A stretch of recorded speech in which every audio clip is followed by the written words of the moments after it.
Hello everyone, welcome to our YouTube channel Som Tutorial। तो पिलामाने पूर्व class रे आमे आलोचना करिथिले हमरो सोर्सेस ऑफ इंडियन हिस्ट्री बा भारत इतिहास रो उपादान। तो आज आमे क्लास नंबर 2 रे आमे आलोचना करिबा हमरो भारतीय संस्कृति रो मूल भित्ति बा हमर जो रही छे हरप्पा सभ्यता बा हरप्पा संस्कृति। ओके, तो ये हरप्पा संस्कृति रे आमे कोन कोन आलोचना करिबा देखिबा ଆମର ଆବିଷ୍କାର କିପରି ହୋଇଥିଲା, ଭୌଗୋଳିକ ବିସ୍ତୃତି କିପରି ଥିଲା ବା ଭୌଗୋଳିକ ବିସ୍ତୃତି ମାନେ କେଉଁଠାରୁ କେଉଁ ପର୍ଯ୍ୟନ୍ତ ଏହା ବ୍ୟାପି ରହିଥିଲା ଏବଂ ଏହାର ନଗର ପରିକଳ୍ପନା ଏବଂ ନଗର ନିର୍ମାଣ କିପରି ହେଉଥିଲା, କୃଷି ଏବଂ ଗୃହପାଳିତ ପଶୁପକ୍ଷୀଙ୍କ ବାବଦରେ ପଢ଼ିବା, ପ୍ରଯୁକ୍ତି ଓ କାରିଗରୀ ବିଷୟରେ ପଢ଼ିବା, ବାଣିଜ୍ୟ ଓ ବହିର୍ବାଣିଜ୍ୟ ବା ଅନ୍ତର୍ବାଣିଜ୍ୟ ବା ବହିର୍ବାଣିଜ୍ୟ ବାବଦରେ ଆମେ ପଢ଼ିବା ଏବଂ ସେ ହରପ୍ପା ସଂସ୍କୃତିର ଲିପି କିପରି ଥିଲା, ସେମାନେ ମାପ ଓଜନ କିପରି କରୁଥିଲେ ଏବଂ ଧର୍ମ ବିଶ୍ୱାସ ସମ୍ବନ୍ଧରେ ପଢ଼ିବା ଏବଂ ସିଲ୍ ମୋହର ବିଭିନ୍ନ ପ୍ରକାର ସିଲ୍ ମୋହର ବାବଦରେ ଆମେ ଆଜି ହରପ୍ପା ସଂସ୍କୃତି ବା ଭାରତୀୟ ସଂସ୍କୃତିର ମୂଳ ଭିତ୍ତିରେ ଆମେ ଆଲୋଚନା କରିବା। ତ ଦେଖିବା ସେସନଟିକୁ ଆରମ୍ଭ କରିବା। ସୁପ୍ରାଚୀନ ଆମ ଦେଶ ଭାରତ ବର୍ଷର ସଭ୍ୟତା ଓ ସଂସ୍କୃତି ମଧ୍ୟ ଅତି ପୁରାତନ। ତ କ'ଣ ହେଲା, ସୁପ୍ରାଚୀନ ଆମ ଦେଶ ଭାରତ ବର୍ଷର ସଭ୍ୟତା ଓ ସଂସ୍କୃତି ମଧ୍ୟ ଅତି ପୁରାତନ। ଆମ ଯେଉଁ ଭାରତର ସଭ୍ୟତା ଏବଂ ବିଭିନ୍ନ ପ୍ରକାରର ସଂସ୍କୃତି ରହିଛି ତାହା ଅତି ପୁରାତନ ଅଟେ। ବିଶ୍ୱରେ ପ୍ରାଚୀନ ସଭ୍ୟତା ବିକାଶ ଲାଭ କରିଥିବା ଦେଶମାନଙ୍କ ମଧ୍ୟରେ ଭାରତ ଅନ୍ୟତମ। ବିଶ୍ୱରେ ବିଭିନ୍ନ ପ୍ରକାର ଦେଶମାନଙ୍କର ବିଭିନ୍ନ ପ୍ରକାର ସଭ୍ୟତା ଲାଭ କରିଛନ୍ତି ବା ସଭ୍ୟତାର ବିକାଶ ଲାଭ କରିଛନ୍ତି, ସେମାନଙ୍କ ମଧ୍ୟରୁ ଭାରତ ଅନ୍ୟତମ। କାହିଁକି ଅନ୍ୟତମ? নীল নদী সভ্যতা ও মেসোপটামিয়া সভ্যতা পরি প্রায় খ্রিস্টপূর্ব 4000 ବର୍ଷ ପୂର୍ବେ ଭାରତର ଉତ୍ତର ପଶ୍ଚିମ ସୀମାନ୍ତରେ ଗୋଟିଏ ଗୌରବମୟ ସଭ୍ୟତାର ବିକାଶ ଘଟିଥିଲା। ତ କ'ଣ ହୋଇଥିଲା, ଯେପରି ନୀଳ ନଦୀ ସଭ୍ୟତା, ମେସୋପଟାମିଆ ସଭ୍ୟତା, ଠିକ୍ ସେହିପରି କ'ଣ ହେଇଥିଲା, ଖ୍ରୀଷ୍ଟପୂର୍ବ 4000 ବର୍ଷ ପୂର୍ବରେ ଭାରତର କେଉଁ ସ୍ଥାନରେ, ଉତ୍ତର ପଶ୍ଚିମ ସୀମାନ୍ତରେ ବା ଉତ୍ତର ପଶ୍ଚିମ ଦିଗରେ କ'ଣ ହେଇଥିଲା, ଗୋଟିଏ ଗୌରବମୟ ସଭ୍ୟତାର ବିକାଶ ଘଟିଥିଲା ଏବଂ ତାହା କେଉଁ ନଦୀ କୂଳରେ ହୋଇଥିଲା, ସିନ୍ଧୁ ନଦୀ ଅବବାହିକାରେ ବା ସିନ୍ଧୁ ନଦୀ କୂଳରେ। ଓକେ, ତେଣୁକରି ଏହା ସିନ୍ଧୁ ସଭ୍ୟତା ନାଁରେ ମଧ୍ୟ ପରିଚିତ ଅଟେ।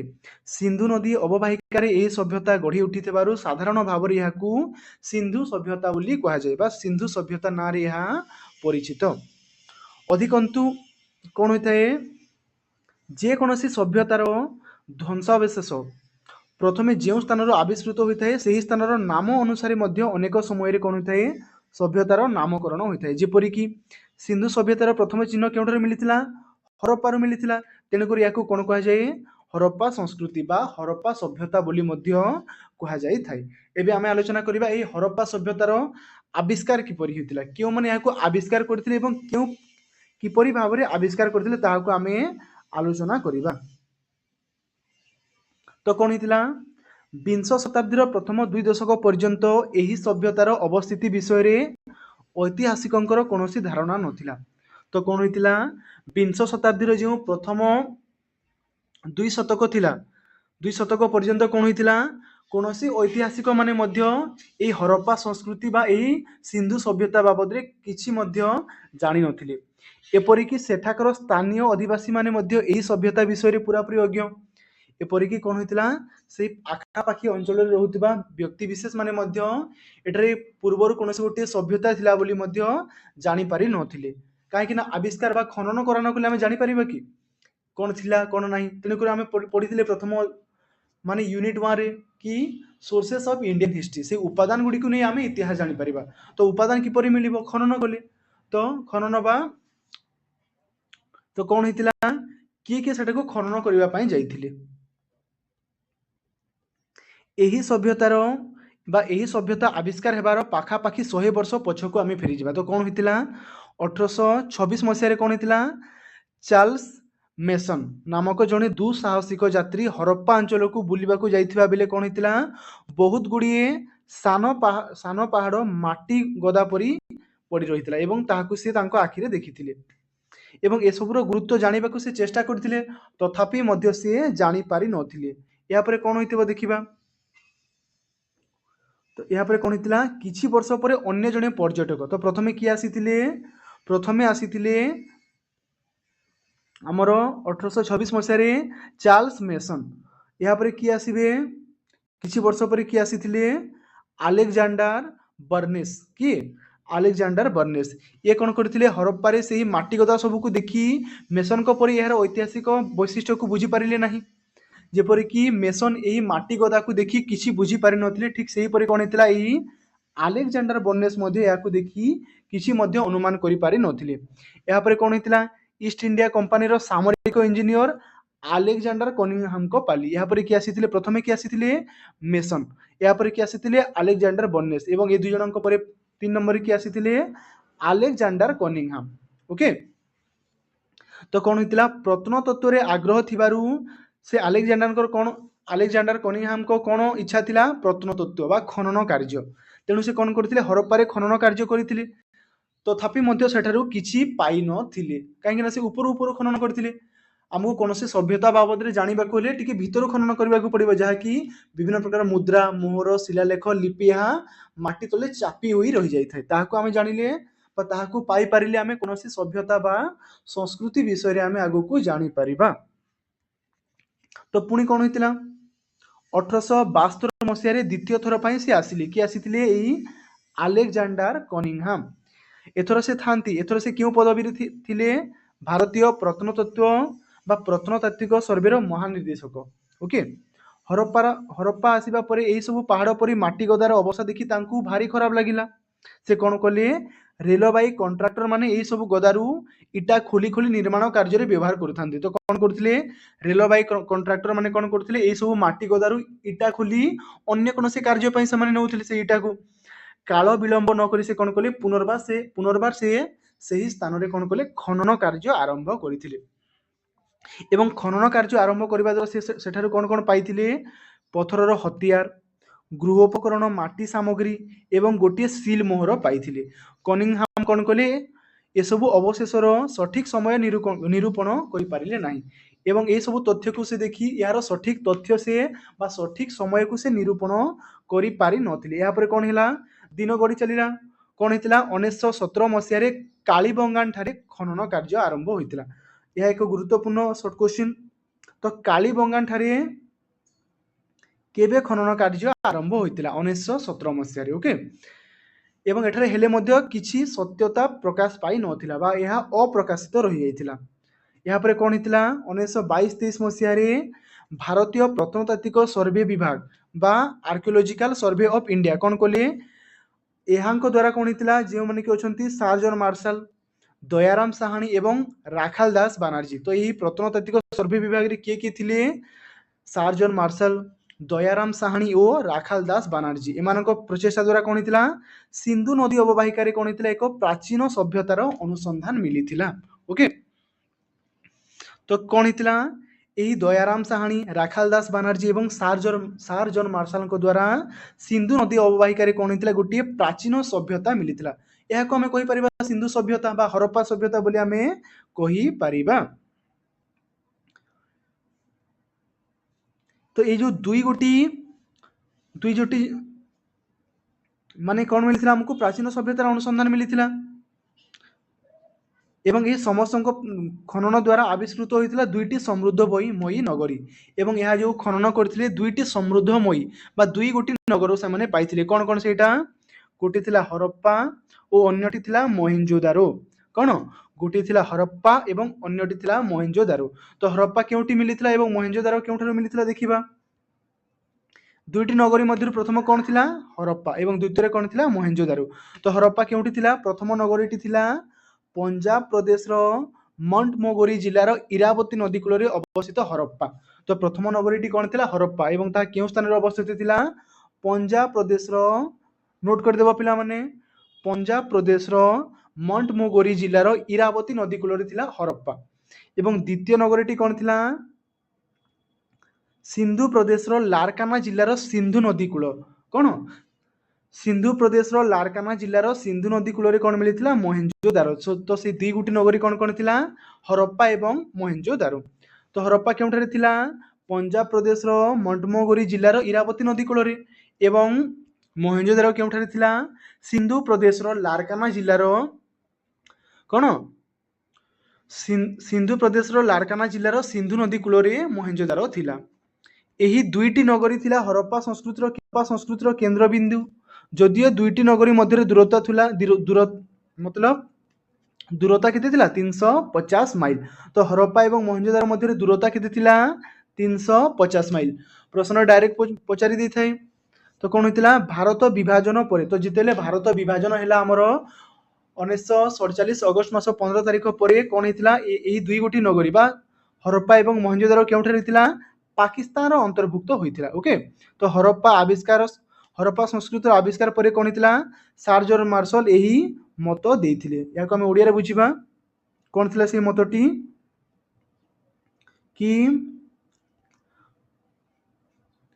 ଉକ୍ତିଟି ଅକ୍ଷରେ ଅକ୍ଷରେ ସତ, କାରଣ ହରପ୍ପା ସଂସ୍କୃତି କେବଳ ଏକ ପ୍ରାଚୀନ ସଭ୍ୟତା ନଥିଲା ବରଂ ଅନ୍ୟାନ୍ୟ ପାଶ୍ଚାତ୍ୟ ସଭ୍ୟତା ତୁଳନାରେ ଏହା ଥିଲା ଅଧିକ ଉନ୍ନତ।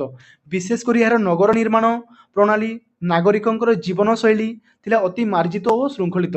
ତ ହରପ୍ପା ସଂସ୍କୃତି ଆବିଷ୍କାର ପରେ ସାର ଜର୍ଜ ମାର୍ଶଲ ଏହାଠାରୁ କ'ଣ ଲକ୍ଷ୍ୟ କରିଥିଲେ ଯେ ଏପରି ସଭ୍ୟତା ପୂର୍ବରୁ ଆବିଷ୍କୃତ ହୋଇନଥିଲା, କାରଣ ଏହାର ନଗର ଶୈଳୀ ଅତି ଉନ୍ନତ ଥିଲା, ନାଗରିକମାନଙ୍କର ଜୀବନଯାପନ ଶୈଳୀ ଅତି ଉନ୍ନତତର ଥିଲା, ଅତି ମାର୍ଜିତ ଥିଲା, ଅତି ଶୃଙ୍ଖଳିତ ଥିଲା। ଆବିଷ୍କୃତ ଧ୍ୱଂସାବଶେଷରୁ ଏହି ସଭ୍ୟତାର ଭୌଗୋଳିକ ବିସ୍ତୃତି ଜଣାପଡ଼ିଥାଏ। ନାଗରିକ ବା ନଗରର ଜୀବନ କିପରି ଥିଲା, କୃଷି, କାରିଗରୀ ବିଦ୍ୟା ଓ ଶିଳ୍ପ ନୈପୁଣ୍ୟ, ବ୍ୟବସାୟ ବାଣିଜ୍ୟ କିପରି ଥିଲା, ସେମାନଙ୍କର ଧର୍ମ ବିଶ୍ୱାସ କ'ଣ ଥିଲା, ଯେପରି ଗୋଟିଏ ସୁଶୃଙ୍ଖଳିତ ଆଦର୍ଶ ଜୀବନଯାପନ ଏହି ହରପ୍ପା ଅଧିବାସୀମାନେ କରୁଥିଲେ, ତାହା ଆମେ ଆଗକୁ ପଢ଼ିଲେ ଆମେ ଜାଣିପାରିବା। ଏବେ ଦେଖିବା, ଏବେ କ'ଣ ସରିଗଲା ହରପ୍ପା ସଭ୍ୟତାର ଆବିଷ୍କୃତ କିପରି ହୋଇଥିଲା, କେଉଁମାନେ ଆବିଷ୍କାର କରିଥିଲେ। ତ ଏଇ ଯେଉଁ ହରପ୍ପା ଏବଂ ମହେଞ୍ଜୋଦାରୋ ଦୁଇ ଗୋଟି ସଭ୍ୟତା ଥିଲା ବା ଦୁଇ ଗୋଟି ନଗର ଥିଲା।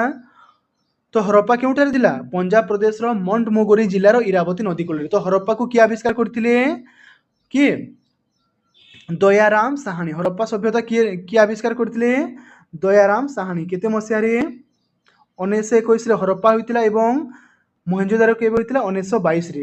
ହରପ୍ପାକୁ କିଏ ଆବିଷ୍କାର କରିଥିଲେ ଦୟାରାମ ସାହାଣୀ। ମହେଞ୍ଜୋଦାରୋକୁ କିଏ ଆବିଷ୍କାର କରିଥିଲେ ରାଖାଲ ଦାସ ବାନାର୍ଜୀ ବୋଲି କୁହାଯାଇଥାଏ। ପରୀକ୍ଷାରେ ଡାଇରେକ୍ଟ କ୍ୱେଶ୍ଚିନ୍ ଆସିଥାଏ, ପିଲାମାନେ ନୋଟ୍ ବନେଇଦେବୁ। ତ ଏବେ ଆମେ ଆଲୋଚନା କରିବା ଭୌଗୋଳିକ ବିସ୍ତୃତି। ତ ହରପ୍ପା ସଭ୍ୟତାର ଭୌଗୋଳିକ ବିସ୍ତୃତି କେଉଁଠାରୁ କେଉଁ ପର୍ଯ୍ୟନ୍ତ ଥିଲା ତାହା ଏବେ ଆମେ ଆଲୋଚନା କରିବା। ତ ହରପ୍ପା ସଂସ୍କୃତି ଏକ ବିସ୍ତୀର୍ଣ୍ଣ ଅଞ୍ଚଳକୁ ନେଇ ପ୍ରସାର ଲାଭ କରିଥିଲା। ତ ହରପ୍ପା କ'ଣ ଥିଲା ଗୋଟେ ସଂକୀର୍ଣ୍ଣ ଅଞ୍ଚଳକୁ ନେଇ ହୋଇଥିଲା କି ନାହିଁ, ଗୋଟିଏ ବିସ୍ତୀର୍ଣ୍ଣ ଅଞ୍ଚଳକୁ ନେଇ ଏହା ପ୍ରସାର ଲାଭ କରିଥିଲା। କ'ଣ ହେଇଥିଲା 1947 ମସିହାରେ ଭାରତ ବର୍ଷର ସ୍ୱାଧୀନତା ପ୍ରାପ୍ତି ପରେ କ'ଣ ହେଇଥିଲା ଭାରତ ବିଭାଜନ ହୋଇଥିଲା। ଓକେ, ତେଣୁକରି ଏଠାରେ ଆମେ ପଢ଼ିଥିଲେ ଯେ ଭାରତ ବିଭାଜନ ହେବା ପରେ ଏହି ଦୁଇ ଗୋଟି ନଗରୀ ବର୍ତ୍ତମାନ କେଉଁଠାରେ ଅଛି, ବର୍ତ୍ତମାନ ପାକିସ୍ତାନରେ ଅଛି। ଓକେ, ତ କ'ଣ ହୋଇଥିଲା 1922 ମସିହାରୁ 1947 ମସିହା ଭିତରେ ଭାରତର ଉତ୍ତର ପଶ୍ଚିମାଞ୍ଚଳର ପ୍ରାୟ 40ଟି ସ୍ଥାନରୁ ହରପ୍ପା ସଂସ୍କୃତିର ନିଦର୍ଶନ ଆବିଷ୍କୃତ ହୋଇଛି। ତ 1922ରୁ 1947 ମସିହାରେ ବା ଏହି ମସିହା ଭିତରେ କ'ଣ ହେଇଥିଲା ଭାରତର ଉତ୍ତର ପଶ୍ଚିମାଞ୍ଚଳର କେତୋଟି ସ୍ଥାନରୁ ହରପ୍ପା ସଂସ୍କୃତିର ନିଦର୍ଶନ ମିଳିଥିଲା, ପାଖାପାଖି 40 ଗୋଟି ସ୍ଥାନରୁ। ଓକେ, କିନ୍ତୁ ବିଗତ 60 ବର୍ଷ ଭିତରେ କ'ଣ ହେଇଥିଲା ଭାରତୀୟ ପ୍ରତ୍ନତତ୍ତ୍ୱବିଦ ଓ ଗବେଷକଙ୍କର ନିରଳସ ପ୍ରଚେଷ୍ଟା ହେତୁ 1400ଟି ସ୍ଥାନରୁ ଏହି ସଭ୍ୟତାର ଧ୍ୱଂସାବଶେଷ ଲୋକଲୋଚନକୁ ଆସିଛି। ତ କ'ଣ ଖନନ ପରେ କ'ଣ କେତୋଟି ସ୍ଥାନ ମିଳିଥିଲା 1400ଟି ସ୍ଥାନ ମିଳିଥିଲା ଏବଂ ଏହି 1400ଟି ସ୍ଥାନ କେଉଁଠାରେ ଅବସ୍ଥିତ ଆଲୋଚନା କରିବା। ଏଥିରୁ ଜଣାଯାଏ ଯେ ହରପ୍ପା ସଂସ୍କୃତି କେବଳ ସିନ୍ଧୁ ଉପତ୍ୟକାରେ ସୀମିତ ନଥିଲା, ଏହାର ପରିଧି କ'ଣ ଥିଲା ବିସ୍ତୀର୍ଣ୍ଣ ବା ବହୁତ ଭାବରେ ବିସ୍ତୃତ ଥିଲା ଏବଂ 1400 ଗୋଟି ସ୍ଥାନ ମିଳିଥିଲା ଏବଂ ଏହି 1400ଟି ସ୍ଥାନ କେଉଁ କେଉଁ ସ୍ଥାନରେ ଥିଲା ଆମେ ଦେଖିବା। ସିନ୍ଧୁ ଓ ଏହାର ଶାଖା ନଦୀ ଅବବାହିକାରେ ଗଢ଼ି ଉଠିଥିଲା 40ଟି ବସତି ଏବଂ ପ୍ରାୟ 80% ବା 1100ଟି ବସତି ଥିଲା ଗଙ୍ଗା ଓ ସିନ୍ଧୁ ନଦୀ ମଧ୍ୟରେ, ଯାହାକି ଆଧୁନା ବିଲୁପ୍ତ ସରସ୍ୱତୀ ନଦୀ ଅବବାହିକାରେ ବିସ୍ତାର ଲାଭ କରିଥିଲା ଏବଂ ବାକି 250ଟି ବସତି ଥିଲା ସରସ୍ୱତୀ ନଦୀର ଉପର ପାର୍ଶ୍ୱରେ ବା ବର୍ତ୍ତମାନ କେଉଁଠାରେ ଗୁଜରାଟ ଓ ମହାରାଷ୍ଟ୍ରର କେତେକ ଅଞ୍ଚଳରେ। ତ ଦେଶର ରାଜନୈତିକ ସୀମାରେଖାକୁ ଚାହିଁ ସ୍ଥାନ ନିରୂପଣ କଲେ ଦେଖାଯାଏ ଯେ ଆବିଷ୍କୃତ 1400ଟି ସ୍ଥାନ ମଧ୍ୟରୁ 925ଟି ସ୍ଥାନ ଭାରତର ଏବଂ 475ଟି ସ୍ଥାନ पाकिस्तान रे अंतर्भुक्त अटे। तो जो 1400 गोटी स्थान मिलता से 1400 मध्यरु भारत विभाजन होला परे भारत रे केतोटी स्थान मिलता 925 टी एवं पाकिस्तान रे केतोटी थिला 475 टी स्थान मिलता। ओके, स्वाभाविक भाव में आविष्कृत यह 1400 टी स्थान हरप्पा संस्कृतिर भौगोलिक विस्तृति उपरे विशेष भाव में आलोचना करा जाए। तेणु माने ये हरप्पा संस्कृतिर आमे वर्तमान भौगोलिक स्थिति आलोचना करिबा। यह पूर्वर केउठारु केउ पर्यंत विस्तृत थिला, पश्चिम रे केउठारु केउ पर्यंत विस्तृत थिला देखिबा। पूर्वर यार केउठारु थिला, पश्चिम रे केउ पर्यंत विस्तृत थिला, पुणी पश्चिम रे कोन थिला, उत्तर रे कोन थिला एवं दक्षिण रे केउ पर्यंत विस्तृत थिला। ओके, तो आलोचना करिबा एही हरप्पा सभ्यता कोन थिला, पूर्वर केउठारु केउ पर्यंत विस्तृत थिला। पूर्वर यह उत्तर प्रदेश रो मीरठ जिल्लार आलमगीरपुर। तो पूर्वर केउठारु केउ पर्यंत थिला, उत्तर प्रदेश रो मीरठ जिल्लार आलमगीरपुर। बहिरे देछि प्रथमे पश्चिम देछि, तापरे उत्तर देछि, ओके, तापरे पूर्व देछि, एही परि भाबरे देछि। तेणु आमे कोन करबा, पूर्व पश्चिम उत्तर दक्षिण एही परि भाबरे पढिले हमरो मने रहि जिवो। तो प्रथमे पूर्व रे केउठारु केउ पर्यंत विस्तृत थिला, पूर्व रे उत्तर प्रदेश रो मीरठ जिल्लार आलमगीरपुर। पश्चिम रे कोन थिला, बेलुचिस्तान रो सुतकाजेंडर। उत्तर रे कोन थिला, यह उत्तर रे कोन थिला, जम्मू काश्मीर रो अखनूर जिल्लार मांडा। एवं दक्षिण रे केउ पर्यंत विस्तृत थिला, महाराष्ट्र रो अहमदनगर रो दौमाबाद। ओके, तो यही पूर्व रे केउठारु केउ पर्यंत थिला, पश्चिम रे केउठारु केउ पर्यंत थिला, उत्तर रे कोन थिला एवं दक्षिण रे कोन थिला, यह नोट बने देबो एवं यह मुखस्त कर देबो, देखि नबो। तो कोन थिला, पूर्व रे उत्तर प्रदेश रो मीरठ जिल्लार आलमगीरपुर, पश्चिम रे बेलुचिस्तान रो सुतकाजेंडर, उत्तर रे कोन थिला, जम्मू काश्मीर रो अखनूर जिल्लार मांडा एवं दक्षिण रे कोन थिला, दक्षिण रे महाराष्ट्र रो अहमदनगर रो दौमाबाद। ओके, तो कोन थिला, पूर्वरु पश्चिम पर्यंत केते विस्तृत थिला, पूर्वरु पश्चिम को 1600 किमी एवं उत्तर रु दक्षिण को 1400 किमी। तो कोन थिला, हरप्पा संस्कृति जो थिला यहाँ पूर्वरु पश्चिम को केते थिला 1600 किलोमीटर एवं उत्तर रु दक्षिण को यह थिला प्राय 1400 किलोमीटर। ओके,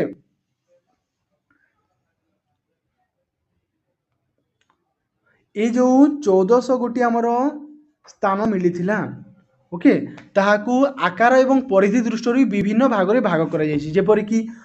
जेपरि कोन थिला 10 हेक्टर मध्य रे सीमित छोट छोट ग्राम, जहाँ 10 हेक्टर मध्य रे थिला ताहाकू आमे कोन कहिबा, छोट छोट ग्राम। पुणी कोन 10 रु 50 हेक्टर परिमित ता कोन कोन थिला, बड़ बड़ टाउन किंबा बा छोट छोट शहर। पुणी कोन 80 रु 250 हेक्टर मध्य कोन थिला, विस्तृत बा बड़ बड़ शहर थिला। जेपरि कि मोहेंजोदारो 250 हेक्टर, हरप्पा कोन थिला 150 हेक्टर, गनवारी वाला कोन थिला 80 हेक्टर, कालीबंगन कोन थिला 100 हेक्टर एवं धोलावीरा थिला 100 हेक्टर। एही परि भाबरे यहा थिला हरप्पा संस्कृतिर बड़ बड़ शहर। जदि प्रश्न रे पचारिबो हरप्पा संस्कृतिर 3टी किंबा 5टी बड़ बड़ शहरर नाम उल्लेख कर, तो कोन कोन लिखिबा, मोहेंजोदारो, हरप्पा, गनवारीवाला, कालीबंगन, धोलावीरा, यह होची हरप्पा संस्कृतिर बड़ बड़ शहर गुड़ाक। ओके, तो कौन भारत विभाजन हैला परे माने कौन थिला, से जो हरप्पा संस्कृतिर विभिन्न स्थान अधा रही गला भारत रे एवं आउ किछि रही गला पाकिस्तान रे।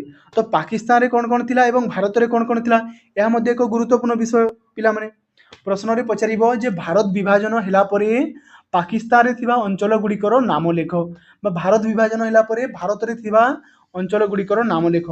एवं प्रश्न एही परि मध्ये आसी पारे कि एगुड़िक मध्य केउटी अन्य तीनोटी अंचल थिबा पाकिस्तान रो, गोटी अंचल थिबा भारत रो, अन्य कौन हबो भारत रो अंचल। ठीक से परि कोन थिबो, तीन गोटी थिबो भारत रो एवं गोटी थिबो पाकिस्तान रो। से भितर हमें केउटी को अलग करिबा, हमें से ठारे अलग करिबा पाकिस्तान रो अंचल। तो हरप्पा संस्कृतिर प्रमुख केन्द्र मध्य कौन थिला, हरप्पा, मोहेंजोदारो, कोटजिटी माने कोडिजी, गुमला, थारूर, मेहरगढ़, तरकाई किल्ला, सुतकाजेंडर, निंदवार, आउ कौन थिला रहमनी माने रहमंदेरी आदि पाकिस्तान अंतर्भुक्त थिला। तो ये अंचल गुड़ी कौन कौन थिला, पाकिस्तान विशेष कर दुई गोटी अंचल को आम देखा, हरप्पा एवं मोहेंजोदारो। तो हरप्पा एवं मोहेंजोदारो केउठारे अवस्थित, पाकिस्तान अंतर्भुक्त। ठीक से परी भारत रे क्यों अंचल थिला रूपार, बनवाली, बालू, मिताथल, भगवानपुर, राखीगढ़ी, बड़गांव, मानपुर, लोथाल एवं कौन थिला सुरकोड्डा, कौन सुरकोड्डा आदि अंचल भारतर अंतर्भुक्त थिला। तो भारत विभाजन पर भारत रे क्यों अंचल रहिला एवं पाकिस्तान क्यों अंचल रहिला याको मन रखिबाको हेबो। पुणी कौन मोटामोटी भाव में देखा गले कौन हरप्पा संस्कृतिर विस्तृति कौन थिला 12,50,000 वर्ग किलोमीटर। तो यह कौन थिला पूर्व में कौन थिला, पश्चिम में कौन थिला, उत्तर में कौन थिला, दक्षिण में कौन थिला आम आलोचना कले। पुणी कौन आलोचना करथिले पूर्वर पश्चिम पर्यंत विस्तृति केते थिला, यह थिला पूर्वर पश्चिम पर्यंत 1600 किलोमीटर एवं उत्तर दक्षिण पर्यंत केते थिला 1400 किलोमीटर। मोटामोटी भाव में आलोचना करने को गले यार विस्तृति केते थिला बा हरप्पा संस्कृतिर विस्तृति केते थिला 12,50,000 वर्ग किलोमीटर। ओके, एठारे लक्ष्य करा जाय पारे जे आविष्कृत सबु स्थान गुड़िक प्रायतः नदी अववाहिकार अवस्थित। जेते मध्य स्थान यही हरप्पा संस्कृति बा सिंधु सभ्यतार आविष्कार करा जायतिला ताहा कोन विशेषतः नदी अववाहिकार यह थिला। एही सभ्यतार पीठस्थली थिला हरप्पा जहाँ भी पाकिस्तान अंतर्भुक्त। तो हरप्पा वर्तमान केउठारे अवस्थित पाकिस्तान रे। हरप्पा एवं मोहेंजोदारो उभय पाकिस्तान रे अवस्थित। ऐतिहासिक प्रोफेसर ए.एल. बासाम को मतरे कौन थिला हरप्पा थिला सिंधु साम्राज्यर अन्यतम राजधानी। तो सिंधु सभ्यतार अन्यतम राजधानी कौन थिला हरप्पा। एवं यह किए कहिथिले ऐतिहासिक जे कि प्रोफेसर ए.एल. बासाम।